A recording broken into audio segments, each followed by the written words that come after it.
Right, this is Boris Becker from the CAR. That is the Central African Republic. What? I hear you saying that's Boris Becker, the tennis player from Germany. Well, you'd be quite right. Now, Boris had an incredible career. He was rated at age 19 or 20, the world's #1. He won Wimbledon. His career earnings were in the tens of millions of dollars. But since then, he has led a dissolute and wild life, including lots of drinking, gambling, and drug taking, and is basically hopelessly insolvent. He owes millions of euros to a European private bank and is totally unable to repay, despite having had some quite good jobs, including being Djokovic's coach for a couple of years. In any event, in the bankruptcy proceedings, out of the blue, his crazy lawyer this week announced that he is in fact claiming diplomatic immunity because he is the EU sports envoy for the Central African Republic. Yes, the Central African Republic, that almost completely hopeless country in the center of Africa. In any event, the foreign minister of the CAR got up on his hind legs and said, you know, this is nonsense. We've never heard of Boris. We don't know what that job is. And the passport that he claims to have was one of a batch that was stolen in 2014. I'm enjoying the World Cup in Russia enormously. What a fabulous event. 3 games a day. Fabulous needle, world's best players.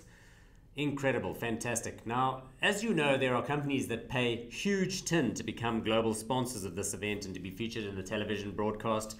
Companies like Anheuser, InBev with their Budweiser beer, as well as Visa and so on. And then there are other companies that seek to associate themselves with the event and not pay anything. Damn cheapskates. Like, for example, Burger King Russia, which came up with this brilliant social media-inspired program to offer any Russian woman who was able to prove that she was impregnated by a soccer celebrity, I don't even know what that is, what, like a player or a commentator or something, a 3 million ruble reward plus Whoppers for life.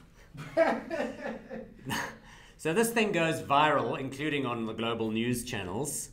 They, of course, withdraw the absurd promotion because, I mean, you know, really, whatever. And we're all talking about Burger King Whopper style in Russia. You know, cheapskates. Paid nothing for all that attention.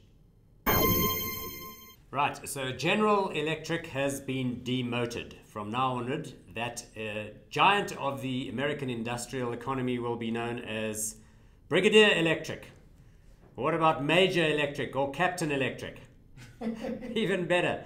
You know that it has been part of the Dow Jones Industrial Average since like the 1890s. It got thrown out earlier this week. That's the top 30 stocks in that old-fashioned index that they use in America.